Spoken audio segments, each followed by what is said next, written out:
So whenever we're asked, like, what is the vision or what are you guys looking to do? And the answer is it's the community's vision. It's the community's desire to see the type of retail uses, the type of activity, the type of vibrance that they envision for their neighborhood and their community. So at the end of the day, we're really the technicians to try to help them execute on that. And so for us, it's reducing the vacancy along the corridor, filling it with existing businesses or with new businesses that won't displace existing businesses, and making sure that displacement of residents doesn't happen in the process, and that it buys in to what Josh was making reference to, all of our inclusive development principles. And so what that means is all of our projects, if you do business with us, you have to do local hiring from the neighborhood. So that means 51% or more employees come from neighborhood, Jefferson, Chalmers, or the 4 surrounding Detroit zip codes, and they're being paid higher wages. Right. So Norma G's, for example, a dishwasher at Norma G's, usually in the city they make minimum wage. There they started at $11.50, moved up to $13.50, and by the end of the year the idea is to have them at $15 an hour. So great. With 15 employees there, anywhere at any time, there's anywhere from 11 to 12 of those employees that walk to work every single day, which is a game changer for the neighborhood. So one thing I'm curious about, Jefferson Chalmers is it's a challenged neighborhood economically. I mean, you alluded to the vacant storefronts there. The neighborhoods on both sides of Jefferson are, pretty rough shape.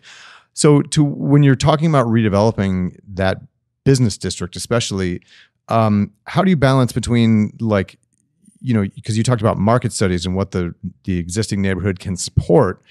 Obviously, you want it to be partly a district of businesses that serve the neighborhood, but you've also got to kind of try to make it a little bit of a destination type business district too. Like, how do you balance that? And what's the, how do you approach that? Yeah. So I think one of the things we said, during our engagement process with the community is that there's a little bit of a give and take, right? So in order to make some deals work, there's other deals that have to happen. And so where a lot of the tenants that we're putting in the projects, we're heavily subsidizing, and those are not what you would call a market deal. The rents are low.